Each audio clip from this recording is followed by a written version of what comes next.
வணக்கம். இது தமிழ் குரலின் சிறப்பு நேர்காணலில் இன்றைக்கு நம்மோடு இணைந்திருக்கிறார் மரியாதைக்குரிய மூத்த பத்திரிகையாளர், அரசியல் திறன் ஆய்வாளர் மற்றும் வழக்கறிஞர் முனைவர் தராசு ஷியாம் அவர்கள். சார் வணக்கம் சார். புலவன் வணக்கம்.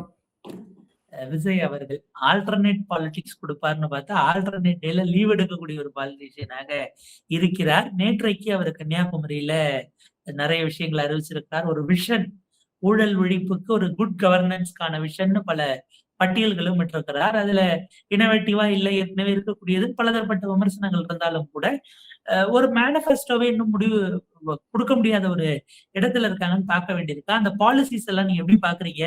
ஒரு மைல்டா ஆம் ஆத்மியினுடைய ஒரு ஃபீல் வந்தது உங்க பார்வை சார்? இன்னைக்கு லீவ் தானே, நாளைக்கு திருப்பூர், நாளைக்கு அறந்தாங்கி லீவ் சொல்லியிருக்காங்க. தர்மபுரியில ரோட் ஷோ கிடைச்சா போவாங்க. நாளைக்கு திருப்பூர்னு எனக்கு ஒரு மெசேஜ் வந்துச்சு, அதுக்காக தான் கேட்டேன். இல்ல சிக்கல் என்னன்னா, எல்லா இடத்துலயும் உங்களுக்கு கன்ஃபார்ம் ஆகுது, மத்த லீடர்ஸுக்கு வந்து ப்ராப்ளம் வருது. அதெல்லாம் முதல்ல சரி பண்ணிட்டு தான் இவர் மேனிஃபெஸ்டோ எல்லாம் கொடுக்கணுங்க. முதல்ல இவரோட பிரச்சாரத்தை சரி பண்ணட்டும். சொன்ன டைமுக்கு போறது, இல்ல வந்து அவங்க என்ன சொல்ல போறோங்கிறத தெளிவுபடுத்துறது. ஒட்டுமொத்தமான மேனிஃபெஸ்டோ எதுவுமே இல்லை. ஆங்காங்கே அவர் சொல்லிட்டே வர்றாரு. இன்னும் சொல்ல போனா டைப் ரிட்டன் ஷீட்டை பார்த்து படிச்சுக்கிட்டே வர்றாரு. அது எல்லாத்துக்கும் பொருத்தமானதா, கன்னியாகுமரிக்கு மட்டும் பொருத்தமா, காரைக்குடிக்கு மட்டும் பொருத்தமா, உண்மையிலேயே அதெல்லாம் புரியவே இல்லை. அப்புறம் வந்து ஏற்கனவே நம்மகிட்ட டெக்னாலஜி வந்து தனி மினிஸ்ட்ரி இருக்குங்க. இதுல நீங்க ஏஐக்குன்னு எப்படி தனி ஒரு மினிஸ்ட்ரி கிரியேட் பண்ணுவீங்க? அதே மாதிரி கொஸ்டின் அவர் தானேங்க. நம்ம பாராளுமன்ற ஜனநாயகத்துல கொஸ்டின் அவர் தான். மக்கள் எழுப்புற கேள்விகளை மக்களின் பிரதிநிதிகள் வந்து சமர்ப்பிக்கிறாங்க. ரொம்ப ரொம்ப சிம்பிள் தான். மக்களே நேரடியா கேள்வி கேட்கிற சிஸ்டம் கிடையாதுங்களே. சரி, ரெப்ரஸன்டேட்டிவ் நம்ம என்ன பண்றோம்? நம்மளோட பிரதிநிதிகளை தேர்ந்தெடுத்து அனுப்புறோம். நம்ம சார்பா அவங்க கேள்வி கேட்கிறாங்க. அதான் கேள்வி நேரம். இதுல மக்களே 10,000 பேர் கேள்வி கையெழுத்து போட்டு கேள்வி அனுப்புனா சட்டமன்றமே நேரா அதை பரிசீலனை செய்யும். இதெல்லாம் என்ன புதுமைன்னு நினைச்சிட்டு செய்யறாங்களா என்னன்னு? உண்மையிலே அதெல்லாம் காரிய சாத்தியமே இல்லாத விஷயங்கள். அப்போ தனியா கையெழுத்து போடணும் அப்படிங்கிறாரு. அப்பதான் சட்டமன்றத்துல விவாதிப்போம்னு. தமிழ்நாட்டுல ஒரே தொகுதியில தான் 5 லட்சம் வாக்காளர் இருக்காங்க, சோழிங்கநல்லூர். மீதி எதுவுமே அந்த ஸ்லாபுக்கே வராது.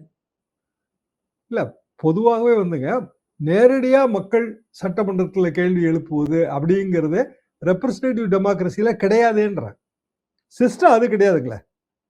நம்ம வந்து ஒரு 234 பேரை தேர்ந்தெடுக்கிறோம். நாளைக்கு அது 400 பேரா கூட உயரலாம். அதே மாதிரி ஒட்டுமொத்த இந்தியாவுக்கும் இன்னைக்கு 500 சொச்சம் பேர், நாளைக்கு 800 சொச்சம் பேரா மாறுவாங்க. அப்போ வந்து ஒரு எம்பி தொகுதியில உள்ள எல்லா மக்களும் இல்ல 10 லட்சம் பேருக்கு மேல கையெழுத்து போட்டு அனுப்புனா பார்லிமெண்ட்ல விவாதிப்பாங்களா? சரி, அடிப்படையிலேங்க நமக்கு அசம்பிளி வைஸே பிரேக் டவுனே கிடையாது. பார்லிமெண்ட் வைஸ் தான் நம்மளோட பிரேக் டவுனு. ஒவ்வொரு எம்பி தொகுதியிலையும் இத்தனை அசம்பிளி தொகுதி. முதல்ல அதை நம்ம புரிஞ்சுக்கிடுவோம். நாடு பூராவும் அசம்பிளியா பிரிக்கல, நம்ம நாடு பூராவும் பாராளுமன்ற தொகுதியா தான் பிரிச்சிருக்கிறோம். அப்படி இருக்கும்போது இவர் சொல்றதுல அர்த்தமே இல்லையே. பார்டர் ஏரியால இருக்கவன் எந்த தொகுதியில கேள்வி கேட்பான்? பட்டுக்கோட்டை பார்டர்ல, பேராவூரணி பார்டர்ல, ஒரத்தநாடு பார்டர்ல இருக்கவன்லாம் எந்த தொகுதியில கேள்வி கேட்பான்? வந்து இவங்க எல்லாம் அவங்கவுங்க கற்பனைக்கு பேசுறாங்க. இதெல்லாம் யாரு அருண்ராஜோட ஐடியாவா? அப்ப ஏதோ ஒண்ணு நினைக்கிறாங்க அவங்க. இதெல்லாம் மத்த லீடர்ஸ்ட இது செல்லுபடி ஆகாது. இவருக்கு ஒன்னும் விவரம் தெரியல. அவங்க எழுதி கொடுக்கறத இவர் அப்படியே வாசிச்சுட்டு போறாரு. இதை தாண்டி எனக்கு என்னமோ இவரோட பிரச்சாரங்கள்ல எக்ஸப்ட் விஜயை பார்க்க வர்றவங்களை தவிர வேற பெரிய அரசியல் விழிப்புணர்வு அதெல்லாம் இருக்க மாதிரி தெரியல. இவர் வாசிக்கிறாரு, அப்படியே கூட்டம் கம்முன்னு இருக்கு. அதுக்கு ஒன்றும் ரெஸ்பான்ஸே இல்லை. அவங்க அதை புரிஞ்சுக்கிட்டாங்களான்னே சந்தேகமா இருந்துச்சு எனக்குலாம். என்னமோ வந்து ஒரு கூத்தா தான் போகுது, வேடிக்கையா தான் பார்த்துட்டு இருக்கோம். விஜய் அவர்களை ஏறத்தாழ எல்லா கட்சிகளும் விமர்சிக்கிறாங்க. சிஎம் நோ கமெண்ட்ஸ்னாலும் எடப்பாடி பழனிசாமி அவர்கள் சினிமாவை பார்த்து பின்னாடி போயிடாதீங்க, எல்லாரும் எம்ஜிஆர் ஆயிட முடியாது, நான் தான் உங்களை ஆல் பாஸ் போட்டிருக்கேன் கொரோனா நேரத்துல இளைஞர்களுக்கு ஒரு அப்பீல் கொடுக்குறாரு. திலகவாமா வீட்டுக்கு வந்துட்டாருங்க, ரிமோட் ஆஃப் பண்ண வெளில போயிடுவாரு அப்படின்னு நேரடியா களம் காணக்கூடியவர்கள் பேசுறாங்க. டிடிவி தினகரன்ல இருந்து அத்தனை பேரும் அதுக்கு எடுபடாதுங்கிற இடத்துக்கு போறாங்க. அப்ப அதிமுக கூட்டணி ஏதோ ஒரு வகையில விஜய் ஒரு த்ரெட் என்பதை உணர்ந்து இருக்கிறார்களா? நம்ம பிளேஸ்க்கு தான் குறி வைக்கிறார் அப்படிங்கிறத உணர்ந்ததன் வெளிப்பாடா இது? எப்படி பாத்தீங்க? உணர்ந்திருக்காங்கன்னு தான் நினைக்கிறேன். என்னன்னா, என்னோட எஸ்டிமேட்டு முதல்ல இருந்தே இது வரைக்குமே விஜய் அப்படி என்பவர் 8% ஓட்டு வாங்குவாருங்கிறது தாங்க. குறையலாம், கூடுறதுக்கு வாய்ப்பு இல்லை. ஆனால் அதுவே ஒரு டேஞ்சர். ஏன்னா இங்க வந்து ஃபர்ஸ்ட் பார்ட்டிக்கு செகண்ட் பார்ட்டிக்கு இடையில வித்தியாசமே வந்து 5% தான் வரும். 2016ல அது 1 தான். வெறும் 1%, 1.25% அந்த வித்தியாசத்துல 5 வருஷம் ஆட்சியே மாறிடுச்சு. அப்போ 5% விஜய் ஓட்டு வாங்கினா கூட அது அதிமுகவுக்கு தான் ஆபத்தா இருக்கும். என்ன காரணம்னா, அவர் பொசிஷனிங்கே வந்து அவர் திமுக வெர்சஸ் டிவிகேன்னு தான் சொல்லிட்டே வர்றாரு. ஏய் ஸ்டாலின் சார் அப்படின்னு சொல்ற மாதிரி எடப்பாடி சார் அப்படின்னு சொல்லணும்ல. எடப்பாடி சார் நீங்க இதெல்லாம் பண்ணீங்க, ஆல் பாஸ் போட்டீங்க சார், எல்லா பிள்ளைகளையும் படிக்க வச்சீங்களா சார் அப்படின்னு கேட்கணும்ல. பிள்ளைகள் படிச்சு பாஸ் பண்ணணுமா இல்லைன்னா ஜஸ்ட் பாஸா சார் அப்படின்னு கேட்கணும்ல. கோவிட் டைமு எடப்பாடி அந்த செலவு கொடுத்தாரு. ஆல் பாஸ் சிஸ்டத்தை நான் வந்து அந்த காலகட்டத்தில் வரவேற்க தாங்க செஞ்சேன். என்ன காரணம்னா படிக்கிறதுக்கு பிள்ளைகளுக்கு உண்மையிலேயே டைம் இல்லாமலே போயிடுச்சு. ஒரு ரொம்ப நீண்ட நெடுங்காலம் வந்து நம்ம ஸ்கூலுக்கெல்லாம் லீவ் விட்டுட்டோம். அது போக அது நமக்கு புதுசு. பேண்டமிக்ங்கிறதே நமக்கு புதுசு. ஸோ ஒரு பீதி இருந்துச்சு. அப்போ எக்ஸாம்ங்கிற சுமையை கொடுக்க வேண்டாம்.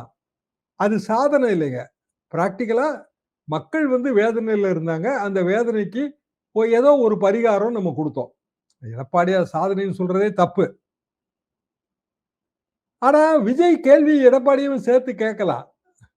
சார் உங்க ஆட்சி காலத்துல தானே சார் ஹைவேஸ் ஆபீஸ்ல 5 கோடி ரூபா ரொக்க பணம் புது நோட்டா பிடிபிடிச்சு அது என்ன ஆச்சு சார் அப்படின்னு கேட்கணும்ல. அப்படின்னா அந்த 5 வருஷத்துல நடந்ததை பத்தி எந்த கவலையுமே இல்லையா? ஸ்டாலின கேள்வி கேட்கணுங்க. கண்டிப்பா கேள்வி கேட்கணும் ஜனநாயகத்துல. அதே கேள்வியை மத்தவங்களையும் பார்த்து கேட்கணும். அவர் கேட்கல. ஏன் கேட்கலன்னா அவர் வந்து தன்னை வந்து டிஎம்கே வர்சஸ் டிவிகே அப்படிங்கறது அந்த ஃப்ரேம்குள்ள தான் நிறுத்த பார்க்கிறாரு. அரசியல் சட்டகம் வந்து அவரை பொறுத்தவரையில் அதுதான். அந்த ஃப்ரேம்குள்ள நிறுத்தும் போது இப்ப திமுகவுக்கு எதிர்ப்பு வாக்கு அப்படிதானே அது பிரியும். அப்ப திமுகவுக்கு எதிர்ப்பு வாக்குனா அது வந்து கிடைக்க வேண்டியது அதிமுகவுக்கு தானே. அப்ப விஜய் 5% ஓட்டு வாங்கினாலும் அது அதிமுகவுக்கு போக வேண்டிய ஓட்டு தானேன்ற. கிடைக்க வேண்டிய ஓட்டுன்னு நான் சொல்லல. போக வேண்டிய ஓட்டு தானே. சீமானுக்கு போக வேண்டிய ஓட்டு தானே. அப்போ நேச்சுரலா வந்து பாதிக்கப்படுறது என்பது இவங்க தான். திமுக அதை வந்து உள்ளூர ரசிக்குதோங்கிற சந்தேகம் எனக்கு இருக்கு. அதிகபட்சம் 4 கூட்டங்கள் போனாலே ஜாஸ்திங்கிற மாதிரிதான் இருக்கு. நீங்க ஒரு விஷயம் குறிப்பிட்டீங்க, அவரு எந்த நார்முக்குள்ளேயும் அந்த அரசியல் வருதா அப்படிங்கிற கேள்வி எழுப்புனீங்க. அப்படி இருந்திருந்தா வேட்பாளர்களை மேல ஏத்தி அவர் கேட்பார்ல. அவர் திருநெல்வேலிக்கு போனது எத்தனை மாவட்டத்துக்கு சேர்த்து, யாரு வேட்பாளர் எதுவுமே இல்ல. அவர் அமெரிக்கன் பிரசிடென்ஷியல் எலெக்ஷன் மாதிரி தானே ஸ்டாலின் சாரா விஜயானு மட்டுமே ஓட்டு போடுங்கன்னு கேட்கிறாரு. பூத் ஏஜென்ட்டுகள் பூத் ஸ்லிப் கொடுக்குறாங்கன்னா ஆட்களே இல்ல. இது ஒரு ஃபைனல் ரிசல்ட் கொடுக்கும்னு விஜய் நம்புறாரா சார்? அவருக்கு அதாங்க அவரை வந்து தவறாவே தான் கைடு பண்றாங்க. சரி அடிப்படையில் அவர் ஏன் லீவ் விடுறாரு அப்படின்னா அவருக்கு முடியல. ஒரு நாள் போகும்போதே அவர் வந்து ரொம்ப எக்ஸாஸ்ட் ஆகிறாரு. கரெக்டு தாங்க. இந்த வெயில்ல வந்து யாருக்கும் அந்த களைப்பு வரும். ஆனா சீசன்டு லீடர்ஸ் வந்து இதெல்லாம் முன்கூட்டியே உணர்ந்து அதுக்கு தகுந்த மாதிரி ப்ரோக்ராம் பண்ணிடுவாங்க. என்ன காரணம்னா அவங்க எத்தனையோ தேர்தல்களா பார்த்து வந்திருப்பாங்க. இப்போ Edappadi Palaniswami for all that matter அவரோட ஏஜுக்கு அவர் டயர்ட் ஆகலையே. எல்லா தொகுதிகளுக்கும் அவர் போறாரு. கமிட்டான கூட்டத்தை பெரும்பாலும் வந்து அவர் ரத்து பண்றதே கிடையாது. ஒரு நாள் விட்டு ஒரு நாள் லீவ் போடுறது கிடையாது. ஸ்டாலினும் அவரோட ஏஜுக்கு வந்து எல்லா கூட்டத்துக்கும் போறாரு. அவருக்கு ஒரு அட்வான்டேஜ் அவர் 5 வருஷம் முதலமைச்சராக இருக்கும்போது முதலமைச்சராக அவர் விசிட் பண்ண கூட்டம் கூட அவருக்கு பிரச்சார கூட்டம் தானே. தேர்தல் பிரச்சாரத்துக்கு தான் கூட்டம் கிடையாதுங்களே. போன வருஷம் அவர் போனதும் அவரு திராவிட மாடல் 2.0க்கான பிரச்சாரம் தானே. அந்த அட்வான்டேஜ் எப்போதுமே ஆளுவோருக்கு கிடைச்சிருங்க.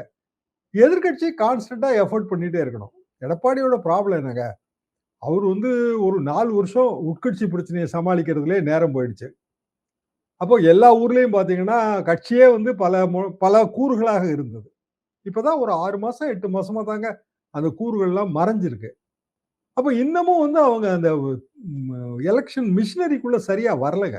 ஊர்களில் கேட்கும்போது அதை தான் சொல்றாங்க. அப்போ இந்த தேர்தல் அவருக்கு வந்து அந்த டஃப்னஸ் அது அப்படிதான் இருக்கும். ஆனா திமுக ஆர்கனைஸ்டா இருக்கு. என்ன காரணம்னா 5 வருஷம் ஆட்சியில இருந்தாங்க. ஆட்டோமேட்டிக்கா ஆட்சியின் பலன்களை அனுபவிச்சிருப்பாங்க. ஆர்கனைஸ்டா இருக்கு. Minus point anti incumbency. Minus point அவங்க எப்படி ஈடுகட்டுறாங்கன்னா அவங்களோட அதர் பார்ட்னர்ஸ் மூலமா ஈடுகட்டிடுவாங்க. எடப்பாடி பழனிசாமி அவரோட மைனஸ் பாயிண்ட் அதர் பார்ட்னர்ஸ் மூலமா ஈடுகட்டலாம் அப்படின்னா பிஜேபி ஒரு பக்கம் இழுக்குதுங்க. அதாவது காங்கிரஸ் கட்சி திமுகவை பின்னுக்கு இழுக்குது, பிஜேபி அதிமுகவை பின்னுக்கு இழுக்குது. ஆனா திமுகவுக்கான அட்வான்டேஜ் மற்ற கட்சியில இருக்கிற கேடர்ஸ், அது விசிகல இருக்க கேடர், தேமுதிகல இருக்க கேடர்ஸ், 2 கம்யூனிஸ்ட் பார்ட்டியில் இருக்க கேடர். நீங்க டெல்டால எடுத்தீங்கன்னா அது ரொம்ப முக்கியமா இருக்கு. சிபிஎம், சிபிஐ கேடர்ஸ் முக்கியம். அவங்களுக்கு மன வருத்தம் இருக்கு. அதெல்லாம் நம்ம இல்லைன்னு சொல்ல முடியாது. நம்ம கட்சிக்கு வந்து ரொம்ப குறைச்ச இடம் கொடுத்துட்டாங்க, நம்மளை சரியா மரியாதையா டீல் பண்ணலைங்கிற மன வருத்தம் சிபிஎம்முக்கு இருக்கு, சிபிஐக்கு இருக்கு. டெல்டாவா தான் நான் சொல்றேங்க. ஆனா அவங்களுக்கு வந்து வேற ஆல்டர்னேட்டிவ் இல்லை. மன வருத்தத்தை அவங்களால வந்து காட்ட முடியாது. அதாவது டிஜெக்ஷனை அவங்களால ரிஜெக்ஷனா மாற்ற முடியாது. I am டிஜெக்டடுங்க. பட் நான் எப்படி உங்களை ரிஜெக்ட் பண்ணேன்? உங்களை ரிஜெக்ட் பண்ண எனக்கு பிஜேபி வந்துடும், அதை என்னால் தாங்க முடியாது. ஸோ நேச்சுரலாக வேற வழி இல்லை, எனக்கு வந்து மேலே வருத்தம், தேர்தலுக்கு பிறகு பார்த்துக்கலாம், அந்த மைண்ட் செட்டுக்கு போயிட்டாங்க. ஊர்களில் கேட்டோம்னா அப்படிதான் சொல்றாங்க சிபிஐ சிபிஎம் நண்பர்கள். அப்படியான ஒரு விஷயம் வந்து அதிமுக கூட்டணியில் இல்லை. அப்போ திமுகவுக்கும் அதிமுகவுக்கும் இடையிலான அந்த பெர்சன்டேஜ் டிஃபரன்ஸ் 5% டிஃபரன்ஸ் அது அப்படியே தான் மெயின்டைன் ஆகுது இன்னைய வரைக்கும். பவர்ஃபுல்லா விஜய் ஓட்டை பிரிச்சாருன்னா திமுக கூட்டணிக்கு அது அதிக லாபம் கொடுக்கும். நான் சொல்றேன் 8 to 12% தாண்டி வந்துட்டாருன்னு வச்சுக்கோங்க. விஜய் 15% வந்துட்டாரு. யாரோட அந்த 3% ஓட்டு எக்ஸ்ட்ரா ஓட்டு வரும் அவருக்கு? அதிமுக ஓட்டு தான் வரும். ஏன்னா அவர் தான் திமுக ஸ்டாலின் சார் அப்படின்னு சொல்லும்போது பிறகு என்ன பண்றது? எடப்பாடி சார்னு சொல்ல ஆரம்பிச்சாருன்னா அவருக்கு வந்து வேற மாதிரியான ஒரு இது கிடைக்கும், வேற மாதிரியான கலர் கிடைக்குங்க. ஓட்டு வந்து மாறும். இப்போ அதிமுகவுக்குள்ளே இருக்கிற ஓட்டு வங்கி டிஜெக்டடா இருக்காங்க. எடப்பாடி பேர்ல ஏதோ அவங்களுக்கு கோபம் இருக்கு. இவ்வளவு பெரிய கட்சியை வந்து இப்படி எடப்பாடி பழனிசாமி இப்படி ஒரு நபர் கட்சியா மாத்துறாரு, தவறு அப்படிங்கிற உணர்வு இருக்கும். ஏன்னா எம்ஜிஆர் காலத்துல கூட தமிழ்நாடு பூரா பிரச்சாரம் பண்றதுக்கு நிறைய தலைவர்கள் இருந்தாங்க அதிமுகல. முதல்ல சினிமால இருந்து அதிமுக வந்தது விஜயகுமாரும் மஞ்சுளாவுங்க. அது மாங்குடி மைனர்னு ஒரு படங்க அந்த காலத்துல. மாங்குடி மைனர் படத்துல இருந்து அவங்க 2 பேரும், அது அப்பெல்லாம் ரஜினி எல்லாம் துணை கதாபாத்திரம் தான் நடிச்சிருந்தார். மாங்குடி மைனர்ல அவர் வந்து வில்லன் நினைக்கிறேன். விஜயகுமார் மஞ்சுளா அவங்க கூட்டங்கள்லாம் பேச வருவாங்க. அப்போ தமிழ்நாடு பூராவும் ஏதோ ஒரு முகம் இருக்குங்க. ஜெயலலிதா காலத்துல கூட தமிழ்நாடு பூராவும் நிறைய முகம் இருந்துச்சு. ராமராஜன் இருந்தார். இப்ப அவர் தாவேகா வேட்பாளருக்கு பிரச்சாரம் பண்ணிட்டு இருக்க படத்தை நான் பார்த்தேன். அப்படியான முகங்கள் இருந்ததுங்க. அப்ப தமிழ்நாடு பூரா இங்க பிரச்சாரம் பண்றது எனக்கு தெரிஞ்சு விந்தியா அவர்கள் அவங்க வந்து பிரச்சாரம் பண்றாங்க ஆங்காங்கே, அதை நான் பார்க்குறேன். மற்றபடி எடப்பாடி பழனிசாமி அவர்கள் மட்டும்தான். இப்போ எஸ்பி வேலுமணி அவர் ஒரு பர்டிகுலர் பாக்கெட்லேயே சுருங்கி நிற்கிறாரு. பிற தலைவர்களும் அப்படி இருக்கிறாங்க. திமுகல வந்து தமிழ்நாடு பூரா பிரச்சாரம் பண்றதுக்கு நிறைய பேர் இருக்காங்க. ராகுல் காந்தி வரல, பிரியங்கா காந்தி வரல, அதெல்லாம் ஒரு குறையா தான் இருக்கு. அவங்க வரலாம், ஒரு 2-3 நாளுக்குள்ள ஏதோ ப்ரோக்ராம் போட்டு வருவாங்களா இருக்கும், அது நமக்கு தெரியாது.